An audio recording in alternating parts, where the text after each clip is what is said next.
ሰላም ክርስቶስ ይብዛላችሁ ቤተሰቦቼ እንደምን አላችሁ? እግዚአብሔር አምላክ የተመሰገነ ይሁን።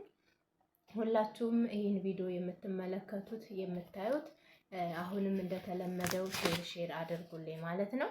እንግዲህ ባለፈው እንዳዘጋጀነው ወደፊት የአምላካችን የጌታችን የኢየሱስ ክርስቶስ በዓለ ትንሣኤ ስናስብ ነዳያንንም እናስብ ብለን 100 ዕጣዎችን አዘጋጅተን የጌታችን የመድኃኒታችን የኢየሱስ ክርስቶስ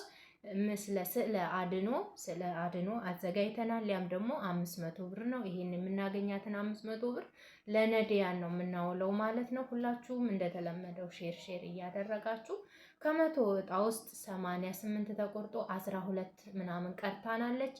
እንዲሁም ደግሞ በዓሉ እስከሚደርስ ድረስ እኛም ዝግጅታችን ይቀጥላል ማለት ነው። ከ100 በላይም እናደርጋለን። አሁንም እንደተለመደው ሁላችሁም ሼር እያደረጋችሁ፣ ይሄ ደግሞ በጣም ቀላል ነው በእውነት እንደውም ለፋሲካ የምናስበው ለትንሣኤ ለራሳችን ከምናደርገው ላይ ይበልጡን ነዳያንን። ምክንያቱም ሰውን መርዳት ሰው መሆን ብቻ ነው የሚጠበቀው ማለት ነው። ነዳያን ደግሞ ከምንም በላይ ከምንም በላይ ናቸው ማለት ነው። እነሱ ሲኖሩ ነው እኛ ቤተሰቦቻችንን እህት፣ እናት፣ አባት፣ ወንድም ሌላውንም እናስባለን። በዓል ሲመጣ እንኳን አደረሳችሁ እያለን በተለያየ ነገር እንኳን ያደረሳችሁ መልእክታችንን እናስተላልፋለን። ነገር ግን ነዳያን ጠያቂ ያጡ አሉ።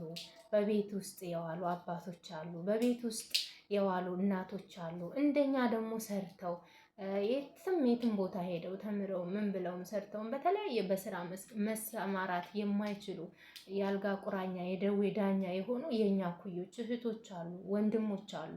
እነሱን ከአልጋ ጋር መቆራኘትን ወደውት ፈልገውት ሳይሆን የቀን ነው።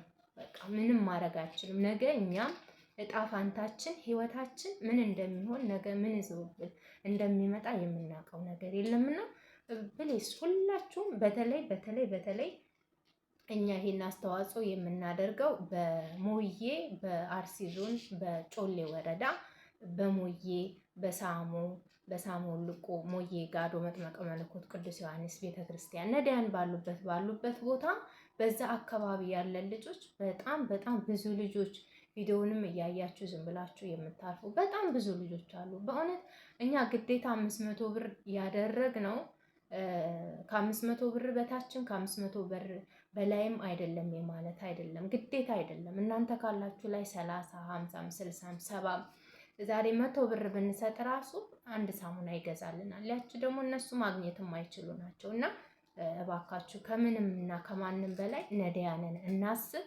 እንዲሁም የተለያዩ በጎ አድራጎት ማህበራት ስላሉ በእነሱም እየተጠጋችሁ እንዲሁም በግልም በየአካባቢያችሁ ያሉትን ነዳያንን በማሰብ ሰው የመሆናችንን ሰው ለሰው ደራሽ ነውና ሁላችንም ኃላፊነታችንን እንወጣ።